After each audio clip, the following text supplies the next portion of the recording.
wanting to build a Clyde Torkel chicken pit special, and I've got one little Thunderbird, but I come across another one that actually has got a 5-speed in it. So I thought, well, that might save us a little bit of work, V8 5-speed. So I can take the two cars put together and make one. So we have worked out what we call a horse trade. I don't know what y'all call it in your part of the country, but we call it horse trading. And I am fixing to trade my 87 XL 250R that I've had for a long time, but I've got to where I don't ride it anymore. So we're fixing to trade it for the Thunderbird. So we're going to try to haul it up there on the car trailer. Mike's fixing to load her up. You ready? Yeah. I'm hoping he's going to bust his hind end when he goes up on the trailer. We'll see.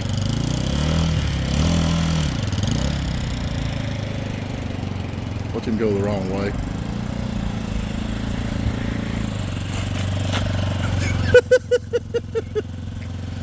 Easy. I'll hold you. Let's go. There you go. I thought you was a motorcycle rider. That was on car rim. All right, let's go. Let the clutch out. Let the clutch out and go.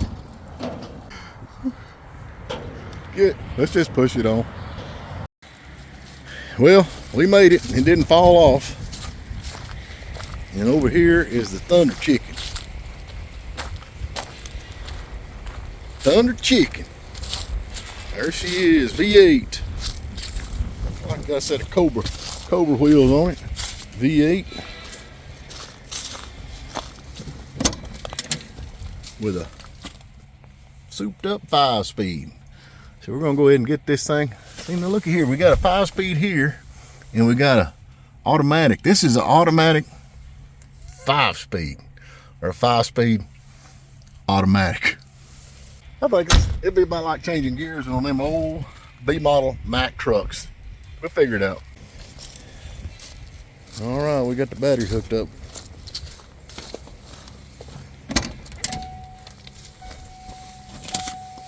I hear bing. I hear, good Lord of mercy.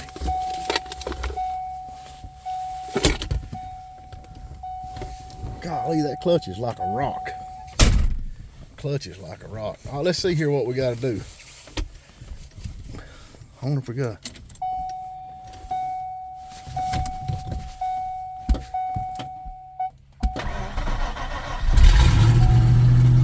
Oh, fired right up.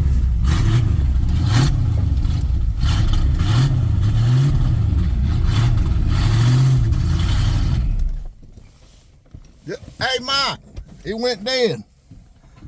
What? It went dead. It went dead. Just leave that hook there. We can figure out what's going on here. Golly, that thing right there get you. This thing right here is just poking fire out of it. Let's try that now.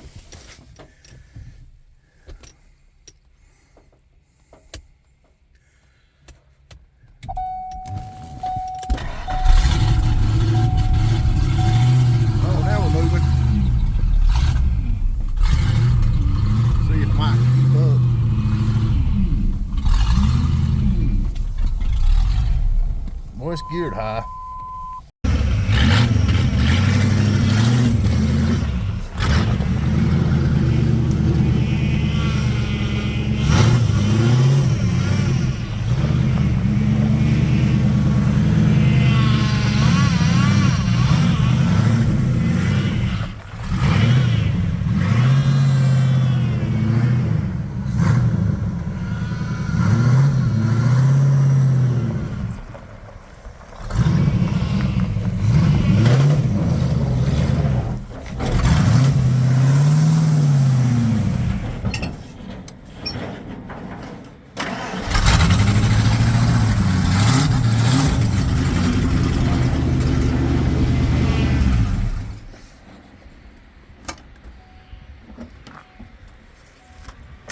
Whoever drove this thing last is long-legged, I can tell you that. All right, she's loaded. Let's take her to the barn. We got the car in here. I went ahead and put a battery charger on it, and I had to go drive a school bus. And we know the old car runs pretty good, but anyway, the idea is the Stroker Ace tribute car.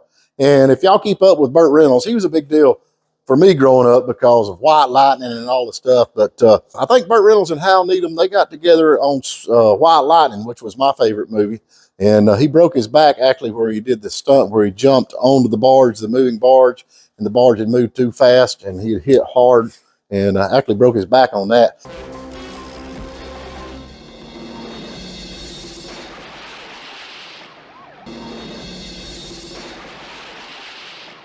But from then on, it's history. And Hal Needham just had a way of filming a car to make it look fast, because if you know anybody that's in the movies, filming a car and making it look like it's going fast is really hard to do. But fell in love with White Lightning and all the other movies that come out with. But I guess another thing that Burt Reynolds, he actually lived in the next county over, which was Rayburn County. And if y'all remember the movie Deliverance, that was shot in the next county over. And Burt actually had a house there. And I'll see if I can dig it up. Was actually come back on the market over there in Highlands, North Carolina, which is a pretty ritzy area. But I think it's for sale now, or maybe it just sold again or something. But he's been gone for a long time, went back down to Florida. Of course, you know he's dead now. But anyway, Stroker Ace, a lot of interesting facts about Stroker Ace is out there. That Siegel, or whatever his name, and Albert, or Sinkle and Albert, or whatever, the movie critics, they thought it was terrible. They thought the movie was terrible. And give it thumbs down. The movie crashed at the box office. I think they spent $20 million on the movie, and I think it grossed $15 million. 6 or 7 weeks just to film it. So it wasn't that long to shoot it, but you'd think it took longer than that.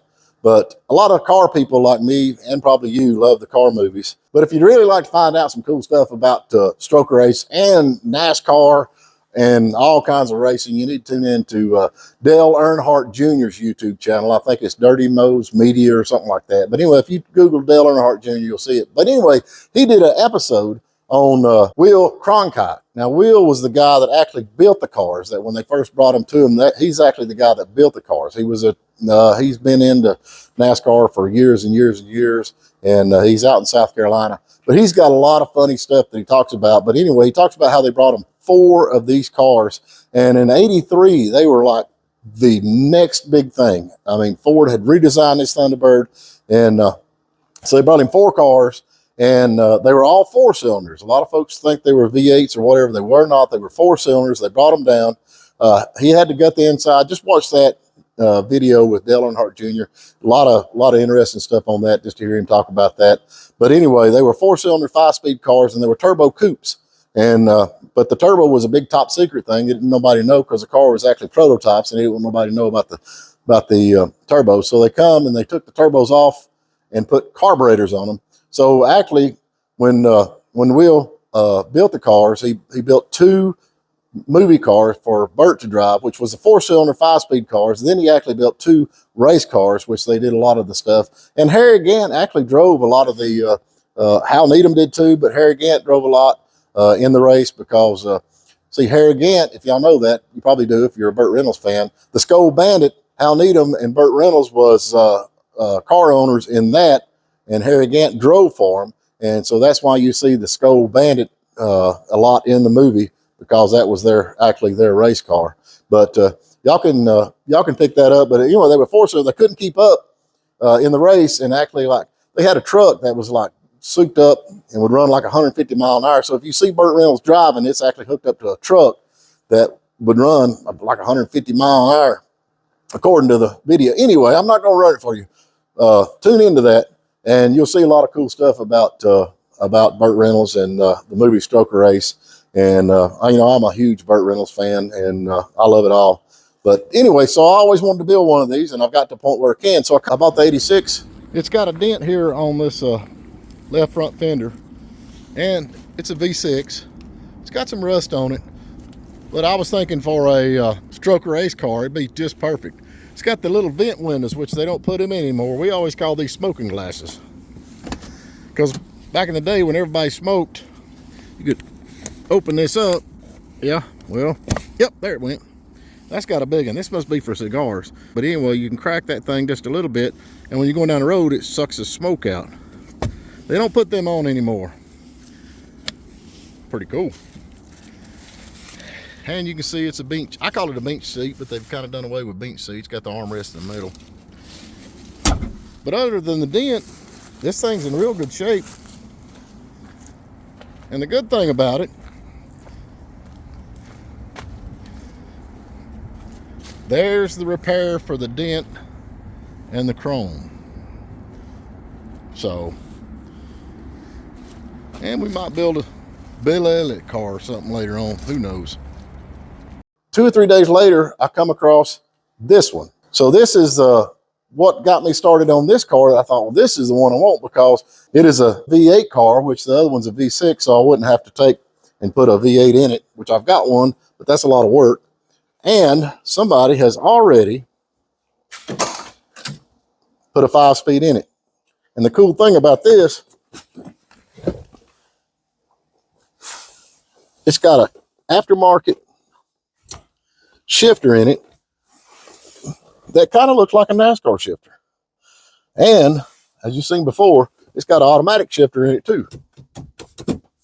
Well, I got the key out of where the thing won't. So we'll take all that out. And this was a Elan, which is, they said the Elan was like the mid-range, but this thing was loaded back in the day. You can tell it's got leather and two-tone interior. Door panels are good. Of course, the back seat's always good, but you can see where the leather's cracked. And this thing is showing 100,000 miles. But it's been a rough 100,000 miles, I can tell you that right now.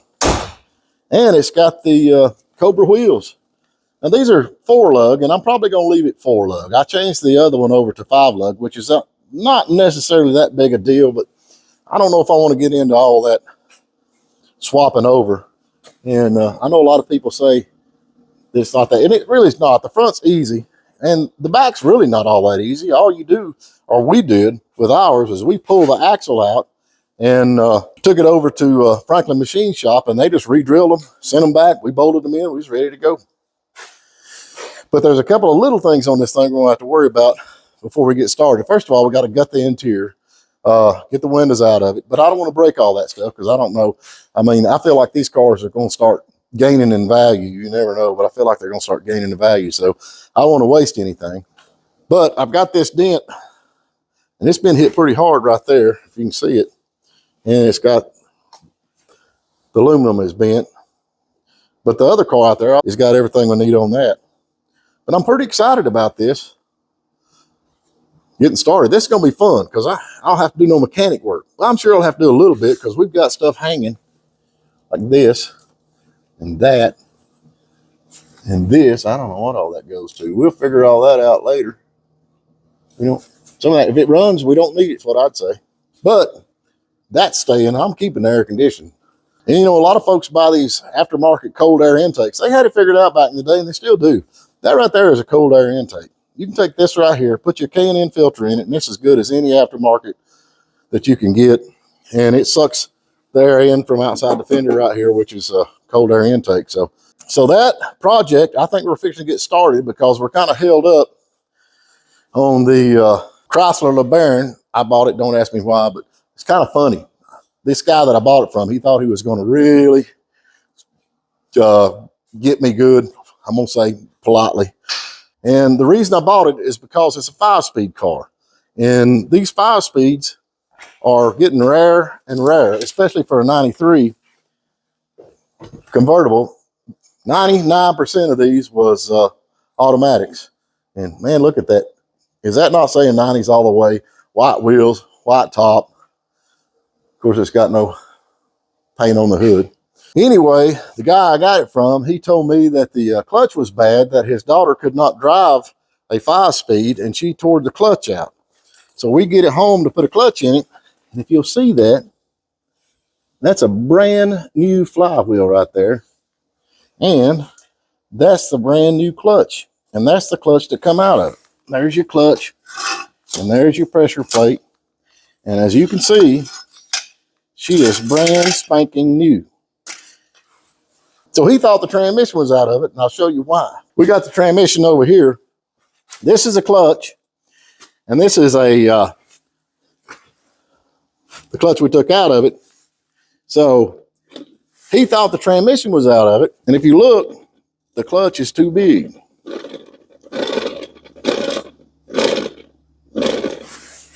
So when he put the clutch pressure plate and the throwout bearing in it, and they got in it, it would not go. He sold it to me and told me it needed a clutch. But now we know that he lied. You got to be careful on Marketplace. You got to be careful on Marketplace. I actually called and ordered another clutch, and they sent the same clutch, which is a 19 spline.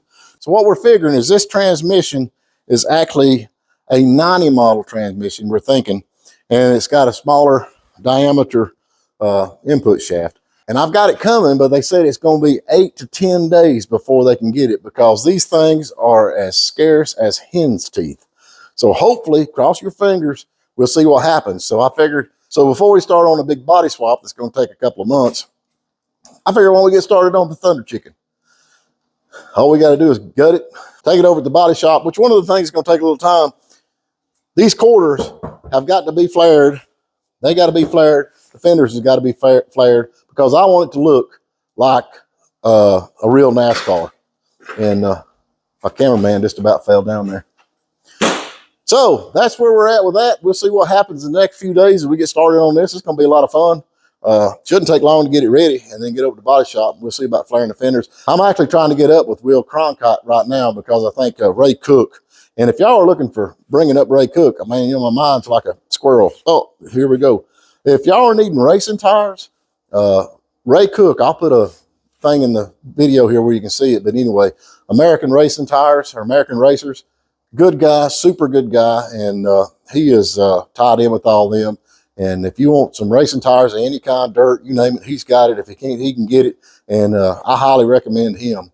But I'm trying to get up with Will through him to see if he's got any tips on maybe find out a little bit more about the Stroker Ace car. And who knows? I mean, you know, these guys are like me. They got stuff stacked out back. They could very well be a parts car back in the back that we could steal some parts off of and actually have part of the real Stroker Ace car on this one. So y'all stay tuned. And the next few days, we'll have another video out because we're fixing to start on this. Looking forward to it. And I appreciate y'all, all that's watching. If you give me a thumbs up, give me a comment or subscribe. We appreciate it.